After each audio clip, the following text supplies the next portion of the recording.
Yo, what's good my people? Welcome back to the SillyMMA channel and welcome back to This Week in MMA. This is episode number 2. Thank you for all the support on last week. And last week was a very active week. It's a bit less active this week, but we have 2 major stories, Before we get into the video, please leave a like and subscribe. All the fight news, all the fighter news, all the events, all the happenings, it's all here in one place on This Week in MMA. Make sure you leave the noti bell on as well so you don't miss next time.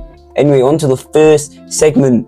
This is the main theme of this week, John, Duck and Tom. Of course, unless you've been living under a rock, Jon Jones is in Thailand, getting active, getting gay with some men on the back of a motorbike. And he was having a little rant on Twitter this week. And this is one of his tweets, he said, I don't know if I want to call it retired.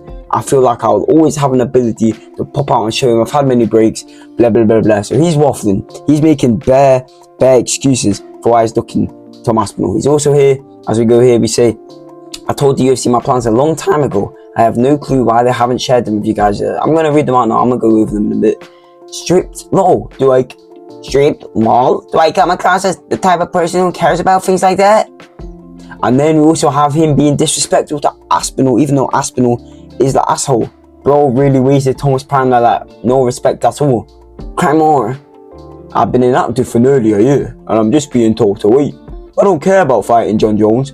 I just want to be the undisputed champion. Shut your mouth. Wait, yo, what the fuck? What am I doing, McGregor? Anyway, shut your mouth and do as you're told. That was a shit. Bro, I'm not MMA gear away. I'm trying my best. But anyway, the message of the story is Jon Jones is getting live on Twitter, and I'm just going to give my thoughts on the situation. And to be honest, if there are guys still out here that think this fight is happening, you have lost your mind. Because if you've been on Twitter all of that, you see Jon Jones, he doesn't want to fight anymore. He's saying, I'm retired. I told the plans. And my thought on the situation is that Jon Jones has told the UFC time ago, like when he beat Stipe, I don't want to fight no more unless you get me out of this fight with Aspinall. And as soon as Pereira lost, I think that's where it went.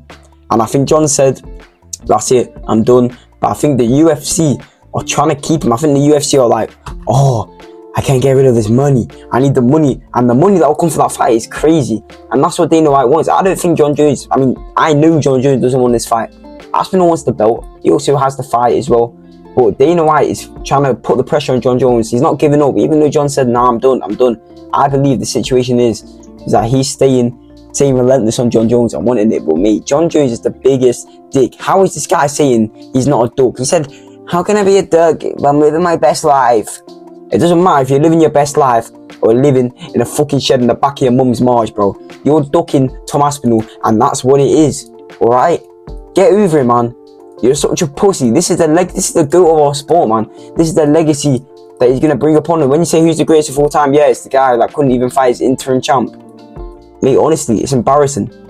Jon Jones really has to get a grip. He's out here fiddling and twiddling with men in different countries. You're the heavyweight champion, and get rid of that belt if you don't care about the belt, like you said. See, straight up, do I come across as the type of person who cares about things like that?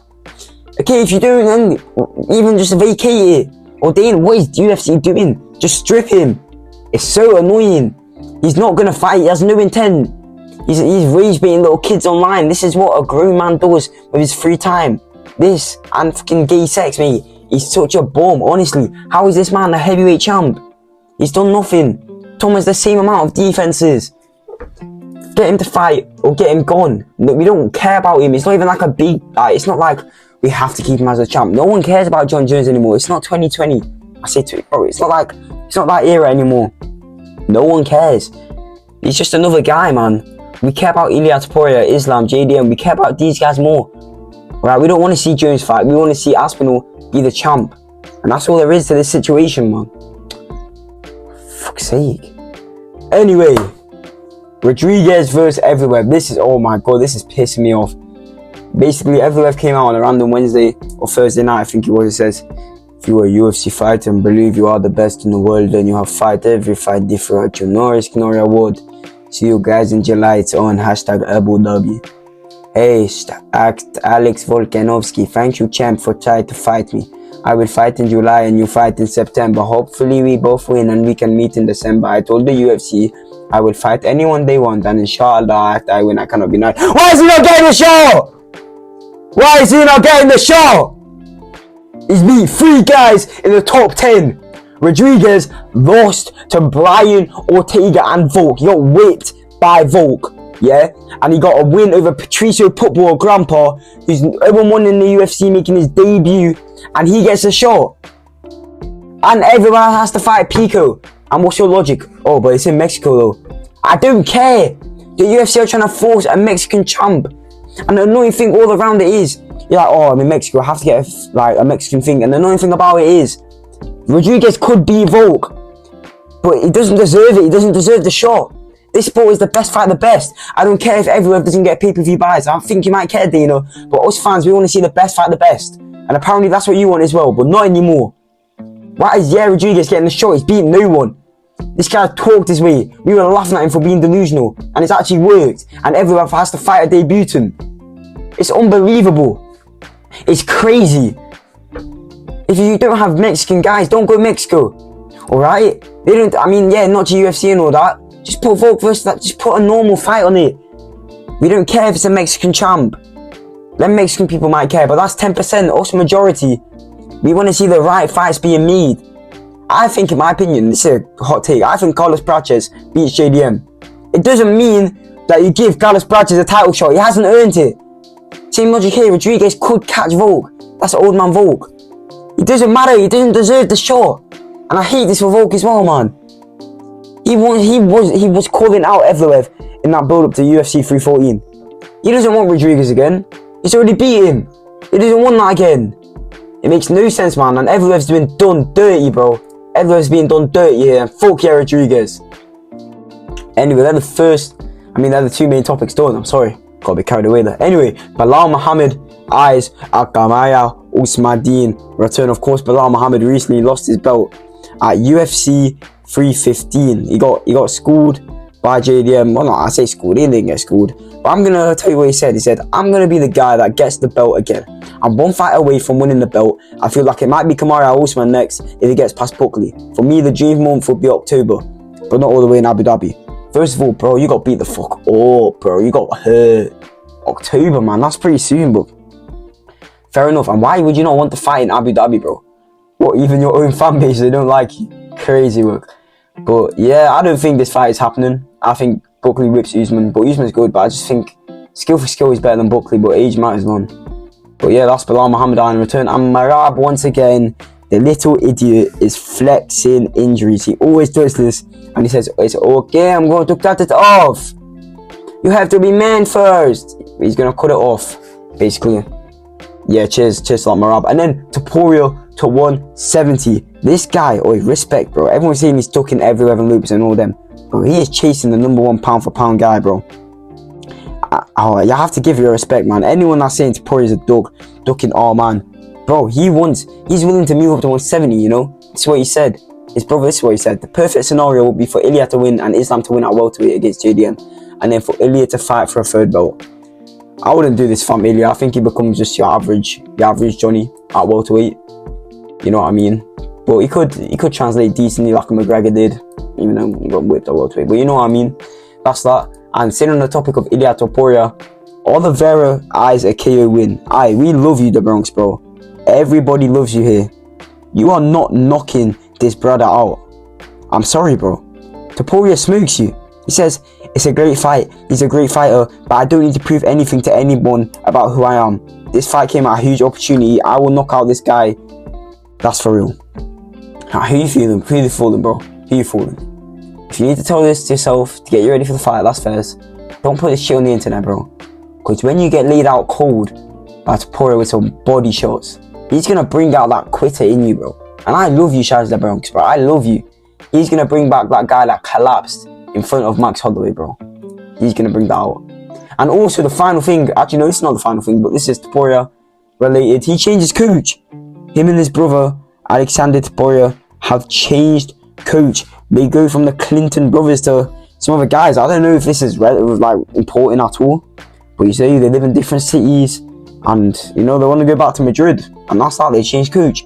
And Justin Gaethje, oh mate, everybody in the sport is so delusioned nowadays. You win against anyone, against Fiziev on 2 weeks notice, and yeah, I get the shot. Gaethje says he feels like it was passed over in favour of Charles Oliveira. yeah, I don't think Oliveira was getting the shot. I think Allman should get the shot. Yeah, I think fighters should be fight the best, you know what I mean? And same thing with Makayev. I don't care if he has beef with the guys. He's one of the best guys in the world. He should be in the promotion. I don't care if you have beef with Allman, he pulled out. He's the best guy. He should be fighting for that title. Gaethje, you're not the best guy, my buddy. You're not the best guy. Alright, how can you feel you passed over? You're a grown man. You have the knowledge to know you don't deserve that shot. Alright? And then, Morales versus Garry. Is this a possible matchup we might be seeing at 170 pounds? Garry has admitted recently that he's lost his delusion. You know, he's been saying, I might need one more. And Morales has said he wants to get back in there. And he's saying he eyes up Ian Garry at UFC Mexico or UFC 320. If I'm Garry, if he takes this fight, he's lost his mind. Honestly, he lost his mind. But Morales, if he gets this, good. But I think Gary Brady's definitely going to be next. But yeah, calling shots at 170. And then Zhang Weili. You remember me? She wants to headline UFC Shanghai. Oh, UFC, I'm begging. UFC, please. Please. Please. Zhang Weili, who the fuck is that? Zhang Weili said, competing on home soil feels completely different. When you step into the arena with a roaring home crowd behind you, gives you an incredible boost of energy. So when I won the championship in Shenzhen, the atmosphere was absolutely electrifying. Oi, please, any woman MMA fight, title fight that doesn't have to be on the pay-per-view, the better. Please, just put it on a fight night. I love Zhang Weili, but I don't want any WMMA fights. And then the UFC Baku poster has dropped. This is not really important. I just put it here for the sake of putting it here. You know, for extra 30 seconds on the vid. But it's a shit poster. And once again, some random views on Twitter makes a better poster in about 30 seconds using Canva than UFC. Cheers for that. And hey, we got some boxing, you know. We mix it up. We mix it up around here. Tyson Fury looking to come back. He retired in January for about the 5th time, and we all knew he was coming back. And confirmation is flying around the air. Make the fight with AJ. It makes perfect sense. You're about a few years late, but just do it anyway. We want to see it. And also a dirty boxing card, which features Jairzinho Rosenstruik, who got unfairly cut from the UFC, and former UFC guys Alex Caceres, Phil Hawes, Salmon, you know, Trinaldo. Fair enough, dirty boxing doing their thing, man. That looks like a decent card. I will be tuning in for that main event live on YouTube, where Jairzinho fights a fucking tattoo artist. And that is it for the fighter news event. Let's go on to the fight news. The first major fight, Volk versus Rodriguez, is basically confirmed for UFC 320. I've already ranted over this. You don't need to hear me anymore, you know. And I've already ranted over this one as well. Evloev versus Pico, but it's going to be that UFC Abu Dhabi co-main. And also for that UFC, wait, no, never mind. That's the UFC Abu Dhabi co-main, which the main event is Whittaker and the Riddler. So that's actually a decent card. It's not the right fight to be made. Pico will get whipped and he'll be in a sticky situation like Asakura. But yeah, that's that.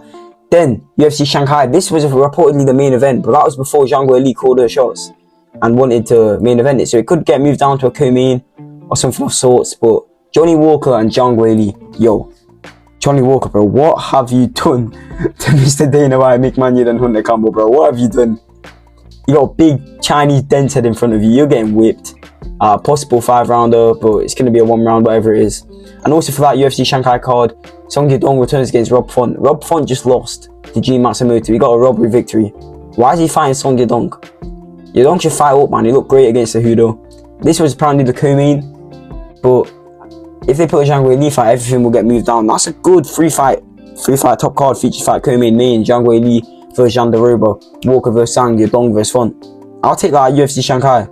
Then UFC Apex main event, Delidze versus Anthony Hernandez, apparently confirmed for August 9th. They tried to get it with Jared Cannonier, but this one is what fell through. I really like this fight, and to be honest, I kind of like it for Delidze, man. I don't know, people overlooking, man.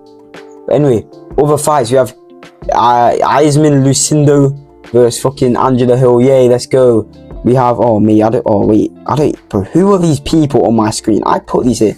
Wait, WMMA is actually going to be the death of me. Let me tell you who these people are. 1 minute, guys. Bear with me. I'm not perfect, guys. Bear with me. But, oh yeah, Carol Russo versus Nora Connell. We have Kaz Kura versus Tim Elliott. I like this matchup. This is a very fun matchup for August 16th, UFC 319. Then we have Christian Leroy Duncan versus Eric Anders for that August 9th card. That's been headlined by Delidze and Hernandez in the Apex. We have Jimmy Crute versus, what's this guy's name? Jimmy Crute versus, Andrei Polyev at August 2nd. That's the Tyra Albazi card. You know, that's Nick Klein. Oh my god, I've lost my mind. That's Nick Klein. Topuria. And then we have Jimmy Crute versus Martin Krasniqi. Look at this guy's face. This guy is like a fucking Toy Story character. And then we have Kyler Phillips versus Vinicius Oliveira. What a banger. This is such a sick fight, man.